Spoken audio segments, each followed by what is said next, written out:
Welcome to this explainer. Today, we're taking a leap. We're going from being just everyday app users to becoming totally empowered architects of integrity. Look, we live in this hyper-connected, AI-driven world, right? But the actual fuel for all that incredible intelligence is something super personal. It's your data. So by the end of our time today, you're going to know exactly how to navigate this landscape with total confidence. Let's get into it. Okay, let's kick things off with a massive question.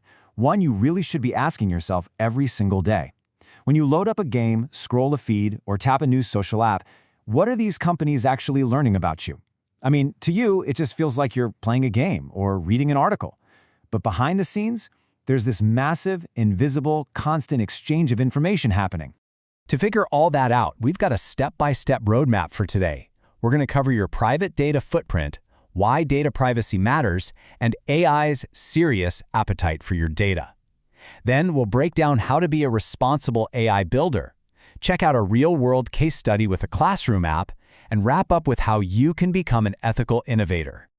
All right, moving right into our first section, your private data footprint. We really need to look at the digital trail you're leaving behind every single day. It's honestly kind of mind-blowing how quickly your small, everyday actions pile up into a shockingly detailed profile of who you are. We aren't just talking about your name and your age here. We're talking about literally every single thing you click on, every purchase you make, the exact physical locations you go to, even who your friends are. It's like a giant puzzle, and these companies are out there constantly snapping the pieces together to get a complete picture of your life. Because of that, we have to completely rewire how we think about this stuff. Your personal data isn't just a bunch of random ones and zeros sitting on some server somewhere. It's a deeply private asset. Think of it like a personal diary, or even a secret handshake. It belongs to you. And just like any valuable asset you own, it absolutely must be shielded from unauthorized use. Right, so if your data is basically your digital diary, we urgently need to talk about protecting that personal space, which brings us to Section 2. The absolutely crucial point here is that shielding your information is the only way to guarantee you're treated fairly and with respect by the tech you use. You know, privacy isn't just about hiding things. It's about dignity. It's about having control. It makes sure your habits, your location, and your preferences aren't suddenly weaponized against you or just used in ways you never actually signed up for. And this is exactly why legal frameworks like Europe's GDPR are such a huge deal. They basically act like a massive digital fence. Their entire job is to keep unwanted intruders out of your personal space, totally blocking that unauthorized access and handing the power back to you. It's putting up a firm boundary saying, hey, you can't touch this without my permission. But well, here's where things get super interesting. Let's move to Section 3, AI's appetite for data. You see, artificial intelligence doesn't just magically know how to be smart. These systems literally survive by learning from massive amounts of personal data. When you're using an app, the AI is quietly collecting your habits so it can give you better recommendations, right? It wants to give you the perfect video or the best route home, but that creates a real tension. How do we feed the machine to make the app awesome while still fiercely protecting your privacy? To solve that tension, we have to draw a hard line in the sand. We absolutely require user permission, and we demand total transparency from these companies. They have to be crystal clear upfront about exactly what data they're grabbing and precisely how they're going to use it. No sneaky background tracking, no hidden clauses buried in legal jargon, just honest, straight-up communication before a single byte of data leaves your phone.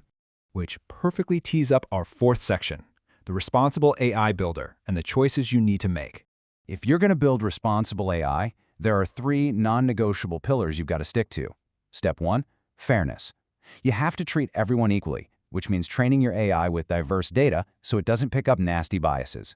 Step 2 is privacy. You protect the info, and, this is the real secret sauce, you only collect exactly what is needed to make the app function, nothing more. And Step 3 is honesty. You've got to be totally transparent about why the AI exists and what it's actually doing behind the curtain. Let's ground all this theory in reality, okay? Section 5 is a real-world case study on an app called Classroom Helper. So imagine a school that wanted to use tech to help kids learn better. They built this AI app to give personalized homework tips. But the developers didn't just rush it out the door, they built it responsibly. They locked that student data down with incredibly high security standards. And honestly, doing that was the absolute key to building trust with both the kids and the teachers. This app is a perfect example of what we call data minimization. Think about it. To give homework tips, what does the app actually need to know? Just the homework answers. So that's literally all they collected. They didn't over-collect creepy, unnecessary details like what the kids do on weekends or what toys they have in their bedrooms.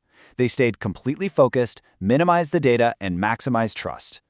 Seeing a success story like that brings us to the final stage of our journey today, becoming an ethical innovator.